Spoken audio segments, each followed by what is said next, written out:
بسم اللہ الرحمن الرحیم۔ السلام علیکم۔ دور حاضر میں حضرت انسان کو جن تکلیفوں اور مصیبتوں کا سامنا درپیش ہے وہ انتہائی قابل ذکر ہے۔ اس کی بنیادی وجہ یہ ہے کہ جن تکلیفوں اور مصیبتوں کا سامنا ایک انسان کو کرنا پڑ رہا ہے، ان تکلیفوں اور ان مصیبتوں کے بہت ہی گہرے اثرات مرتب ہوئے ہیں۔ اگر ایک انسان پوری زندگی میں تکلیفیں یا مصیبتیں برداشت کرتا ہے اور وہ ان کے حل کو تلاش کرنے کے لیے کسی سائیکیٹرسٹ کے پاس جاتا ہے یا کسی موٹیویشنل اسپیکر کے پاس جاتا ہے یا کسی بھی اہل علم انسان کے پاس جاتا ہے، تو وہ انسان جس کو وہ اپنا رہنما سمجھ رہا ہوتا ہے، وہ انسان چاہے وہ سائیکیٹرسٹ ہے، چاہے وہ سائیکالوجسٹ ہے، چاہے وہ موٹیویشنل اسپیکر ہے، وہ ان کے مسائل کو ڈسکس کرنا شروع کر دیتا ہے۔ الفاظ کے ذخیرے کے ساتھ وہ اس انسان کو اس طرح سے گھیرتا ہے کہ وہ سمجھتا ہے کہ جیسے مجھے میری تکلیفوں اور مصیبتوں کا حل مل گیا ہے۔ ایکچولی وہ موٹیویشنل اسپیکر یا وہ ڈاکٹر یا وہ انجینئر یا کوئی بھی اہل علم انسان اس کی تکلیفوں کو ڈسکس تو کر رہا ہوتا ہے، اس کے مصائب کو ڈسکس تو کر رہا ہوتا ہے، لیکن اس کا کوئی پریکٹیکل سلوشن اس کو نہیں دے رہا ہوتا، جس کی وجہ سے وہ اپنی مصیبتوں اور مشکلات کے اندر اس طرح سے گھر جاتا ہے کہ اس کو دنیا میں زندگی گزارنے کا طریقہ ہی نہیں سمجھ آتا۔ وہ سمجھ نہیں پاتا کہ مجھے کرنا کیا ہے۔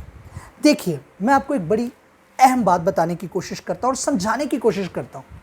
اگر آپ انسان کو دیکھیں، ہیومن بینگ، تو آپ کہیں گے کہ ایک انسان کی دو آنکھیں ہوتی ہیں، دو بازو ہوتے ہیں، اس کا سر ہوتا ہے، اس کی ٹانگیں ہوتی ہیں، اس کے ہاتھ ہوتے ہیں، اس کی انگلیاں ہوتی ہیں۔ آپ یہ باتیں بتا سکیں گے ایک انسان کے بارے میں، لیکن کیا آپ نے سوچا ہے کہ انسان کی composition of a human being is not enough if you are only describing the body۔ اگر آپ ایک انسان کو اس کے جسم تک ہی مرکوز کر دیتے ہیں، یعنی اگر آپ ایک انسان کو گوشت کا اور ہڈیوں کا ایک مجسمہ سمجھتے ہیں تو آپ غلطی پر ہیں۔ آپ ایک بہت ہی باریک اور بہت ہی اہم اور بہت ہی سچا فیکٹ نہیں پہچان پا رہے، اور وہ کیا ہے کہ انسان کا جسم دو حصوں پر مشتمل ہے۔ نمبر 1، انسان کا جسم، یس دیٹس ٹرو، ہم اس کو ڈینائی نہیں کریں گے، لیکن انسان کی ماہیت یعنی انسان کی کمپوزیشن میں ایک اور بہت اہم بنیادی جزو ہے جس کا نام ہے روح، سول۔ آپ نے کبھی غور کیا ہے، آپ جب بھی کسی اہل علم انسان کے پاس جاتے ہیں تو آپ کیا کرتے ہیں؟ آپ اس سے اپنی جسم کو درپیش مسائل کا حل تلاش کرنے کو کہتے ہیں۔ مجھے سر درد ہے، میں ڈاکٹر کے پاس جاؤں گا۔ میں ڈپریس ہوں، میں ڈاکٹر کے پاس یا سائیکیٹرسٹ کے پاس جاؤں گا۔ میں اپنے جسم کو ٹھیک کرنے میں لگا ہوا ہوں، اور اپنی روح جس کو ہر لمحہ علاج کی ضرورت ہے، میرا اس کی طرف فوکس ہی نہیں ہے۔ اور یہی وجہ ہے کہ انسان ڈپریشن کا شکار ہے، انسان فرسٹریشن کا شکار ہے۔ انسانی فطرت روح اور جسم دونوں کے بغیر، دونوں کے ساتھ مکمل ہو سکتی ہے۔ اگر آپ روح کو کنسیڈر نہیں کریں گے، روح کو درپیش مسائل کا حل تلاش کرنے کی کوشش نہیں کریں گے، تو آپ کبھی بھی مطمئن نہیں ہو سکیں گے۔ اب سوال پیدا ہوتا ہے کہ جسم کا علاج یا جسم کو درپیش تمام مسائل کا حل تو ہم کر لیتے ہیں، روح کا علاج کیسے کریں؟ روح کو درپیش مسائل، ان کا حل کیسے نکالیں؟ That is a very important question. And آج میں اسی کانسیپٹ کی طرف لے کر جانا چاہتا ہوں۔ اگر انسان اس دنیا میں آیا تو اس کا کوئی نہ کوئی تو مقصد ہوگا۔ چلیے مقصد کو رہنے دیجئے۔ آپ زمین کو دیکھیں، کبھی آپ نے زمین کے بارے میں یہ سنا ہوگا کہ زمین سورج کے گرد گھوم رہی ہے۔ زمین سورج کے گرد گھوم رہی ہے۔ زمین نہ صرف سورج کے گرد گھوم رہی ہے بلکہ اپنے ایکسس کے گرد بھی گھوم رہی ہے۔ There are two kinds of motion related to the earth. اس کا مطلب زمین کا مذہب یہ ہے کہ زمین نہ صرف سورج کے گرد گھومتی ہے بلکہ وہ اپنے ایکسس کے گرد بھی گھومتی ہے. I hope you got my point. سورج کا کام کیا ہے؟ روشنی دینا. دریاؤں کا کام کیا ہے؟ ٹھاٹھے مارتے ہوئے بہنا. پھولوں کا کام کیا ہے؟ خوشبو دینا. ہر ایک کریشن جو اس دنیا میں آئی یا ہم ہر اس کریشن جو ہماری ویزیبل یونیورس کے اندر موجود ہے یا جس کو ہم جانتے ہیں وہ اپنے اپنے مذہب کو فالو کر رہے ہیں, اپنے لائف پیٹرن کو فالو کر رہی ہیں. اچھا, اب اگر ہم انسان کی بات کریں جو کراؤن آف کریشن ہے, اشرف المخلوقات ہے, ایسا کیسے ممکن ہے کہ انسان کی تخلیق ہونے کے بعد انسان کو کوئی پراپر مذہب نہ دیا گیا ہو جس کے اوپر اس نے اپنی زندگی گزارنی ہے, جس سے اس کے جسم اور روح دونوں کی تسکین ہوگی, جس سے اس کے روح اور جسم دونوں کی تکمیل ہوگی. یہ ہے مذہب کی اہمیت. کائنات ویزیبل یونیورس کی کوئی بھی آبجیکٹ اٹھا کے دیکھیں وہ اپنے پیٹرن پر, یار ایک چھوٹا سا ایٹم لے لو, چھوٹا سا ایٹم, کبھی سنا ہوگا ایٹم کے بارے میں. This is not a non scientific discussion, this is a general discussion. آپ ایٹم لیجئے, ہم بچپن سے پڑھتے آتے ہیں کہ ایٹم کے دو حصے ہیں, ایک نیوکلس ہے, ایک باہر الیپٹیکل پارٹس ہیں. نیوکلس کے اندر پروٹون ہے, نیوٹرون ہے, پوزیٹرون ہے, ہائپرون ہے, پتہ نہیں کتنے پارٹیکلز اس کے اندر فطرت نے سیٹ کر دیے ہیں. شیلز دیکھیں, ان میں الیکٹران موو کر رہے ہیں, نہ صرف نیوکلس کے ارد گرد موو کر رہے ہیں بلکہ وہ روٹیٹ بھی کر رہے ہیں. آپ نے کبھی دیکھا ہو, آپ نے کبھی سنا ہو, انسان کے جسم کو انسانی جسم پر غور کر لیں. ایسوفیگس کا کام, سٹامک کا کام, انٹسٹائن کا کام, پینکریاس کا کام, یہ سارے آرگنز اپنے اپنے لائف پیٹرن کو فالو کر رہے ہیں اور ان کو پتا ہے کہ ان کا لائف پیٹرن کیا ہے. قدرت نے سافٹ ویئر انسٹال کر کے بھیجا ہے, لیکن انسان بے راہ روی کا شکار کیوں ہے؟ کیونکہ انسان اپنے فطری مذہب سے دور ہے. یس, دیٹس ٹرو. انسان اپنے مذہبی فطرت, اپنے فطری مذہب سے دور ہے, جس کی وجہ سے وہ فرسٹریشن کا شکار ہے, جس کی وجہ سے وہ فوکس نہیں کر پاتا. ہم لوگ ایک بات آج جان لیں کہ مذہب کی اہمیت انسانی زندگی میں بہت زیادہ ہے, کیونکہ انسان کی تکمیل دو چیزوں سے ہو سکتی ہے, روح کی تکمیل اور اس کے جسم کی تکمیل. اگر ان دونوں میں سے ایک چیز بھی چھوٹی تو یاد رکھنا انسان بے راہ روی کا شکار ہوگا, انسان فرسٹریٹڈ ہو جائے گا. اب اپنی بات کو سمرائز کروں گا. میں اس بات کو اپنے ویڈیو لیکچرز میں انشاءاللہ ثابت کروں گا کہ دین اسلام انسان کے ان دو اجزاء کی تکمیل کرنے کا لازوال مذہب ہے جو پوری انسانیت, جو انسان جس مذہب کو بھی فالو کرتا ہے اس کے ڈرا بیکس ہیں جو اس کی روح کی اور اس کے جسم کی تکمیل نہیں کر پاتے. دین اسلام ایک ایسا مذہب ہے جو انسان کے جسم اور اس کی روح کی تکمیل کرے گا اور اس کو کامیاب و کامران کرے گا. اور اگر ہم دین اسلام کو سمجھنا چاہیں, ہم اگر یہ ڈیفائن کر لیں کہ مذہب اسلام ہی انسان کی فطرت کے عین مطابق ہے, تو یہ بات کافی نہیں ہے. ہمیں یہ ثابت کرنا پڑے گا, ہمیں یہ بات ثابت کرنی پڑے گی کہ دین اسلام انسانی فطرت کے عین مطابق ہے اور اس پر چلنا ہی انسان کی فطرت ہے. اور انشاءاللہ تعالی اس کو ثابت کرنے کے لیے میں آپ کو نہیں گائیڈ کروں گا اس بات کے لیے کہ آپ کسی پریکٹسنگ مسلم کو فالو کریں.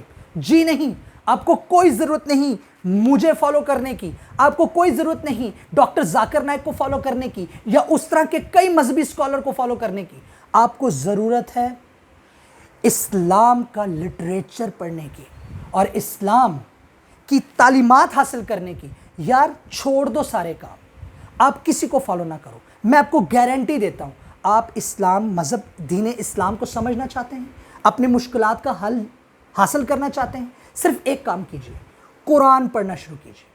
For the sake of information, کئی ایسے لوگ ہیں جنہوں نے اسلام کو قبول کیے بغیر قرآن کو سٹڈی کرنا شروع کیا, اور جب انہوں نے سٹڈی کرنا شروع کیا تو وہ مسلمان ہوئے. بات مسلمان ہونے یا نہ ہونے کی نہیں ہے, بات ہے زندگی گزارنے کا طریقہ, جو کہ بہت بڑی نعمت ہے. میں نے کئی لوگوں سے سنا ہے کہ قدرت کا جو سب سے عظیم تر تحفہ ہے نا حضرت انسان کو، وہ کیا ہے؟ وہ ہے زندگی۔ اس جسم کے اندر جو اللہ نے لائف ڈال دی ہے، یہ سب سے بڑا تحفہ ہے۔ جی نہیں، یہ تحفہ نہیں ہے سب سے بڑا۔ انسان کے اندر کائنات قدرت کی طرف سے دیا گیا سب سے بڑا تحفہ پتہ کیا ہے؟ زندگی گزارنے کا طریقہ، the methodology to live a life۔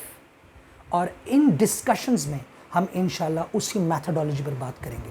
تو میرا آج اس مشن کو سٹارٹ کرنے کا پختہ ارادہ ہے کہ انشاءاللہ تعالیٰ دین اسلام کی وہ ٹرو پکچر آپ کے سامنے لائی جائے جس پر چل کر آپ کو دنیا اور آخرت دونوں کی کامیابی حاصل ہو۔ اور اس کامیابی کو حاصل کرنے کے لیے ہمیں قرآن سمجھنا پڑے گا۔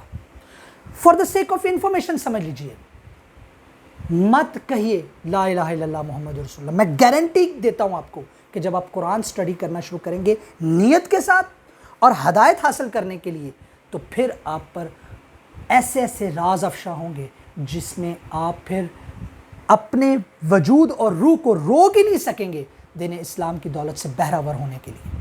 تو میرا آج کا ڈسکشن کا جو آغاز ہے وہ ہوگا قرآن کریم سے، اور میں انشاءاللہ تعالی سورہ فاتحہ سے سٹارٹ کروں گا، اور سورہ فاتحہ سے ریلیٹڈ انشاءاللہ وہ باتیں آپ کی خدمت میں لے کر آؤں گا جو آپ نے پہلے نہیں سنی ہوں گی انشاءاللہ، اور سورہ فاتحہ کو پریکٹیکلی پروو کروں گا۔ صرف سورہ فاتحہ، پورا قرآن نہیں، صرف سورہ فاتحہ۔ جب سورہ فاتحہ کو آپ اس طرح سے سمجھنے کی کوشش کریں گے تو میں آپ کو بتا دوں کہ انشاءاللہ تعالی حضرت انسان اپنے اس حقیقی منصب پر جا کر فائز ہو جائے گا جس کو وہ ڈیزرو کرتا ہے۔ تو انشاءاللہ تعالی آج ہم سب سے پہلے سورہ فاتحہ کو سٹارٹ کریں گے اور دیکھیں گے کہ اس کو پڑھ کر، اس کو سمجھ کر ہم اپنی لائف کو، جس میں ہماری روح کی بھی تسکین ہو، ہمارے جسم کی بھی تسکین ہو، کیسے اپلائی کر سکتے ہیں۔ تو انشاءاللہ تعالی اب ہم سورہ فاتحہ کو سٹارٹ کریں گے۔ قرآن پاک کی پہلی سورت جس کا نام سورہ فاتحہ ہے، اس سورت کے بارے میں کچھ انفارمیشنز ہیں جو پہلے آپ کے ساتھ شیئر کرنا ضروری ہے۔ اور سورہ فاتحہ کی بیسک انفارمیشن دینے کے بعد میں سورہ فاتحہ کے ترجمے اور تفسیر پہ آؤں گا انشاءاللہ، اور اس ترجمے اور تفسیر کو آپ کی اور اپنی زندگی کے ساتھ سنکرونائز کروں گا۔ میری اللہ تعالیٰ سے دعا ہے کہ اللہ تعالیٰ مجھے حق بات کہنے اور آپ کو حق بات سننے کی توفیق دے، اور میرے اس پیغام کو جس حد تک ہو سکے سب کے ساتھ شیئر کیجیے۔ تو آئیے ہم سورہ فاتحہ کا ایک کمپریہنسو جائزہ لیتے ہیں۔ جب ہم سورہ فاتحہ کی بات کرتے ہیں تو یہ قرآن پاک کی پہلی سورت ہے، سب کو پتہ ہے۔ یہ سورت مکی سورت ہے۔ جب ہم بات کرتے ہیں مکی سورت کی، تو مکی سورت وہ ہے جو نبی کریم صلی اللہ علیہ وسلم کے دور حیات میں ان پر مکہ مکرمہ میں نازل ہوئی۔ جب ہم اس سورت کی بات کرتے ہیں تو اس سورت کی 7 آیات ہیں، 7 ورسز، اور ان 7 آیات کے بارے میں 2 امام کے نظریات یہاں پر رکھوں گا۔ سب سے پہلے امام شافعی رحمۃ اللہ علیہ۔ جیسے کہ آپ سب کو پتہ ہے کہ جب ہم سورہ فاتحہ کو قرآن پاک میں پڑھنے کی کوشش کرتے ہیں تو سب سے پہلے بسم اللہ الرحمن الرحیم لکھا ہوتا ہے۔ امام شافعی رحمۃ اللہ علیہ کے مطابق یہ جو بسم اللہ الرحمن الرحیم ہے نا، یہ سورہ فاتحہ کا حصہ ہے۔ بسم اللہ الرحمن الرحیم امام شافعی رحمۃ اللہ علیہ کے نزدیک سورہ فاتحہ کا حصہ ہے، اور بسم اللہ کو انکلوڈ کر کے امام شافعی رحمۃ اللہ علیہ سورہ فاتحہ کی 7 آیات کے بارے میں بیان کرتے ہیں۔ یعنی بسم اللہ الرحمن الرحیم پہلی آیت ہے، اور غیر المغضوب علیہم ولا الضالین یہ آخری آیت ہے۔ تو اس طرح سے وہ ان کی ٹوٹل تعداد 7 بتاتے ہیں، اور وہ اس بات پر یقین رکھتے تھے۔ اب اگر ہم بات کریں حضرت امام ابو حنیفہ رحمۃ اللہ علیہ کی، تو امام ابو حنیفہ رحمۃ اللہ علیہ کے نزدیک بسم اللہ الرحمن الرحیم سورہ فاتحہ کا حصہ نہیں ہے۔ ان کے نزدیک غیر المغضوب علیہم ولا الضالین ایک آیت نہیں ہے بلکہ 2 آیات ہیں۔ یعنی الحمدللہ سے شروع کر کے غیر المغضوب علیہم ولا الضالین تک ٹوٹل 7 آیات ہیں. یہ امام ابو حنیفہ رحمۃ اللہ علیہ کا موقف ہے. تو امام شافعی کہتے ہیں کہ بسم اللہ سورہ فاتحہ میں انکلوڈڈ ہے، لیکن امام ابو حنیفہ رحمۃ اللہ علیہ کا قول یہ ہے کہ سورہ فاتحہ کے اندر بسم اللہ انکلوڈڈ نہیں ہے. اب 7 ٹوٹل آیات ہیں اگر ہم بات کریں سورہ فاتحہ کی، اور اس کے اندر ٹوٹل الفاظ کی تعداد ہے 25. دیر آر 25 ورڈز ان سورہ فاتحہ. اب سورہ فاتحہ ایک ایسی سورت ہے جس کی اہمیت اگر ہم بیان کرنا شروع کر دیں تو مجھے کئی دن گزر جائیں گے، کئی راتیں گزر جائیں گی. لیکن جب ہم فاتحہ کے مطلب کو سمجھنے کی کوشش کرتے ہیں تو فاتحہ کے بارے میں کہا جاتا ہے کہ دس از دا اوپننگ اسپیل آف قرآن پاک. یہ قرآن پاک کا آغاز ہے. احادیث میں قرآن پاک میں سورہ فاتحہ کے حوالے سے کئی باتیں آتی ہیں، اس کے کئی نام آتے ہیں جن کا جاننا ایک مسلمان کے لیے ضروری بھی ہے. اگر ہم سورہ فاتحہ کی بات کریں تو سورہ فاتحہ ایک ایسی صورت ہے، سورہ فاتحہ ایک ایسی صورت ہے جس کو ایک اور بھی فضیلت حاصل ہے، اور وہ یہ کہ سورہ فاتحہ نبی کریم صلی اللہ علیہ وآلہ وسلم پر نازل ہونے والی یہ وہ پہلی صورت ہے جو مکمل طور پر نازل ہوئی. یعنی اس سے پہلے کچھ صورتوں کی آیات نازل ہوئی تھی، کوئی مکمل صورت نازل نہیں ہوئی تھی. تو سورہ فاتحہ اللہ کے نبی حضرت محمد صلی اللہ علیہ وآلہ وسلم پر نازل ہونے والی پہلی مکمل صورت ہے. یہ بھی سورہ فاتحہ کو شرف جاتا ہے. تو سورہ فاتحہ کے بارے میں نے جو آپ کو باتیں بتائیں وہ یہ بتائیں کہ سورہ فاتحہ از دا بگننگ آف ہولی قرآن.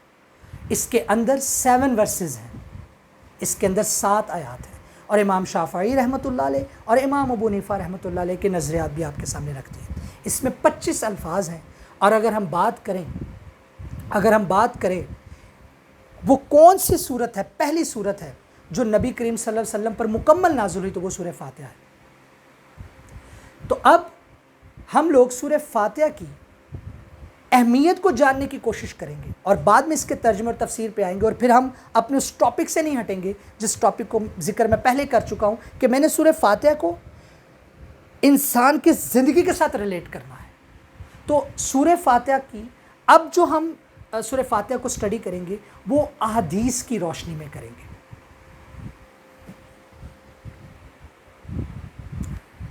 جیسے کہ میں نے آپ کو بتایا کہ اب ہم مطالعہ کریں گے سورہ فاتحہ کی اہمیت کا احادیث کی روشنی میں کہ صحیح احادیث میں سورہ فاتحہ کی کیا اہمیت ہے.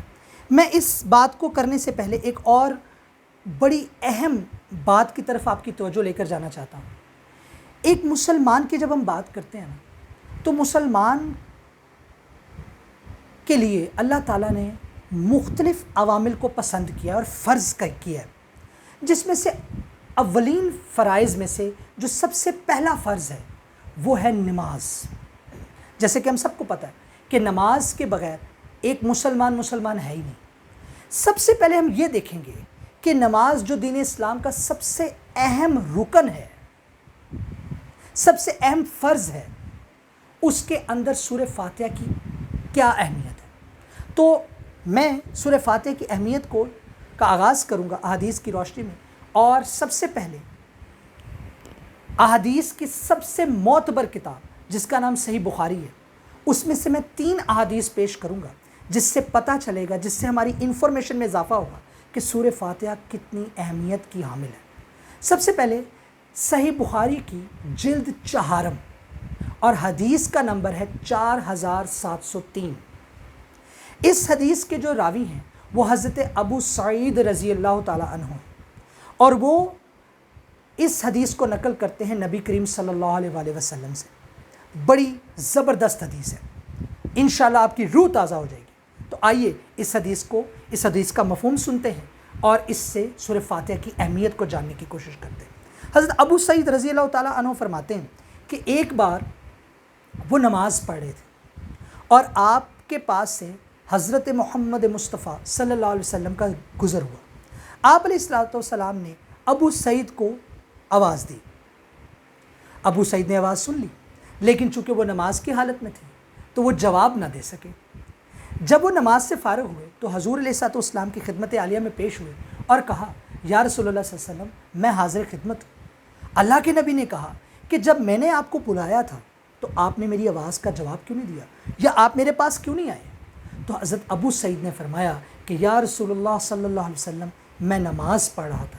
تو اللہ کے نبی نے فوراً قرآن کی وہ آیت پڑھی جس کا مفہوم یہ ہے کہ اے لوگو جب تمہیں اللہ اور اس کے رسول صلی اللہ علیہ وسلم اپنی طرف بلائیں تو سب کام چھوڑ کر ان کی طرف متوجہ ہو جاؤ، ان کی طرف آ جاؤ۔ تو یہاں سے ہمیں ایک اور بات بھی سمجھ لگتی ہے کہ نبی کریم صلی اللہ علیہ وسلم کی کال پر آپ کو سب چیزیں چھوڑنی پڑیں گی اور اللہ کے نبی صلی اللہ علیہ وسلم کی بات کو سننا پڑے گا۔ یہ صحابہ اکرام رضوان اللہ علیہ مجمعین کی تربیت تھی، اور ان کی تربیت کے بعد ہمارے لیے بھی اس میں سیکھ ہے کہ نبی کریم صلی اللہ علیہ وسلم کا ارشاد، نبی کریم صلی اللہ علیہ وسلم کا حکم سب سے اوپر ہے۔ جب یہ بات ہو گئی تو نبی کریم صلی اللہ علیہ وسلم نے فرمایا کہ اے ابو سعید کیا تمہیں میں قرآن کریم کی سب سے بہترین صورت، سب سے زیادہ فضیلت والی صورت کے بارے میں نہ بتاؤں؟ تو حضرت ابو سعید نے فرمایا کیوں نہیں یا رسول اللہ صلی اللہ علیہ وسلم بتائیے۔ تو آپ علیہ الصلوۃ والسلام نے ارشاد فرمایا کہ سورہ فاتحہ 7 مثانی ہے، سورہ فاتحہ 7 مثانی ہے اور یہ قرآن عظیم ہے جو مجھے دیا گیا ہے۔ سبحان اللہ، ذرا غور فرمائیے اے مسلمانوں، ذرا غور فرماؤ۔ نبی علیہ الصلوۃ والسلام نے سورہ فاتحہ کے بارے میں فرمایا کہ یہ 7 مثانی ہے۔ 7 مثانی کا مطلب کیا ہوتا ہے؟ 7 مثانی کا مطلب ہوتا ہے بار بار پڑھے جانے والی 7 آیات۔ ظاہر سی بات ہے ایک ذمہ دار مسلمان 5 وقت کی نماز پڑھتا ہے اور وہ 5 وقت کی نماز میں سورہ فاتحہ ضرور پڑھتا ہے، اور جب وہ سورہ فاتحہ پڑھتا ہے تو 7 آیات بار بار پڑھتا ہے۔ 2 فرض پڑھ رہا ہے، 2 رکعت پڑھ رہا ہے تو دونوں رکعتوں میں سورہ فاتحہ پڑھے گا، 4 پڑھ رہا ہے تو چاروں رکعتوں میں سورہ فاتحہ پڑھے گا، 3 پڑھ رہا ہے تو تینوں رکعتوں میں سورہ فاتحہ پڑھے گا۔ مطلب یہ کہ سورہ فاتحہ بار بار پڑھے جانے والی آیات ہے۔ اور پھر اللہ کے نبی نے کیا فرمایا؟ یہاں پر ختم نہیں کیا، اپنی گفتگو کو مزید طول دیتے ہوئے اللہ کے نبی صلی اللہ علیہ وسلم نے فرمایا کہ سورہ فاتحہ ہی قرآن عظیم ہے۔ بھائی پورا قرآن عظیم ہے، لیکن سورہ فاتحہ کو قرآن پر عظمت دی گئی، مینس ٹو سے کہ عظیم ترین قرآن کا جو حصہ ہے نا وہ سورہ فاتحہ ہے۔ تو حدیث نمبر 4703 سے ہمیں سورہ فاتحہ کی اہمیت کا پتہ چلتا ہے۔ میں ابھی اس بات پر نہیں آیا کہ میں سورہ فاتحہ کو انسان کی زندگی میں امپلیمنٹ کرنے جا رہا ہوں، نو، میں ابھی صرف آپ کو سورہ فاتحہ کی اہمیت یاد کروانا چاہتا ہوں، اہمیت بتانا چاہتا ہوں کہ سورہ فاتحہ کتنی اہم ہے، اور پھر بعد میں ہم یہ اس چیز کو ڈسکس کریں گے کس طرح سے سورہ فاتحہ ہماری زندگیوں پر اثر انداز ہو سکتی ہے۔ اسی طریقے سے 4703 حدیث کے بالکل نیچے 4704 حدیث ہے، یہ بھی صحیح بخاری کی جلد 4 جلد سے ہے۔ اب اس میں اس کے جو راوی ہیں وہ حضرت ابو ہریرہ رضی اللہ تعالی عنہ ہیں۔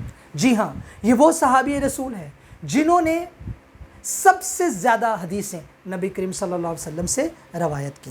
تو حضرت ابو ہریرہ رضی اللہ تعالی عنہ فرماتے ہیں کہ میں نے نبی کریم صلی اللہ علیہ وآلہ وسلم سے سنا کہ ام القرآن یعنی سورۃ الفاتحہ ہی 7 مثانی ہے اور قرآن عظیم ہے۔ سبحان اللہ، 7 مثانی ہے اور ام القرآن ہے۔ ام القرآن کا مطلب ہوتا ہے قرآن کی ماں۔ جی ہاں، ایک ماں کا اپنی اولاد سے بڑا لازوال، بڑا بے لوث رشتہ ہے۔ تو سمجھانے کے لیے کہ قرآن کی ماں کون ہے؟ سورہ فاتحہ۔ اور پھر اللہ کے نبی نے فرمایا یہ عظیم ترین قرآن کا حصہ ہے۔ جی ہاں، ام القرآن ہے یعنی سورہ فاتحہ ہی 7 مثانی ہے اور یہ قرآن عظیم ہے۔ تو اب ان 2 حدیثوں سے ہمیں 2 باتیں پتہ چل رہی ہیں، بلکہ شاید 3۔ نمبر 1، سورہ فاتحہ ام القرآن ہے، قرآن کی ماں۔ نمبر 2، عظیم ترین قرآن کا حصہ ہے۔ نمبر 3، 7 مثانی ہے۔ اب ہم صحیح بخاری سے ہی ایک اور حدیث لیں گے جو کہ جلد اول سے میں نے لی ہے، اور یہ جو حدیث ہے اس کا نمبر جو ہے وہ 756 ہے۔ اس کے راوی ہیں حضرت عبادہ بن صامت رضی اللہ تعالی عنہ، یہ بھی بڑے جلیل القدر صحابی ہیں۔ انہوں نے نبی کریم صلی اللہ علیہ وآلہ وسلم سے سنا کہ جس شخص نے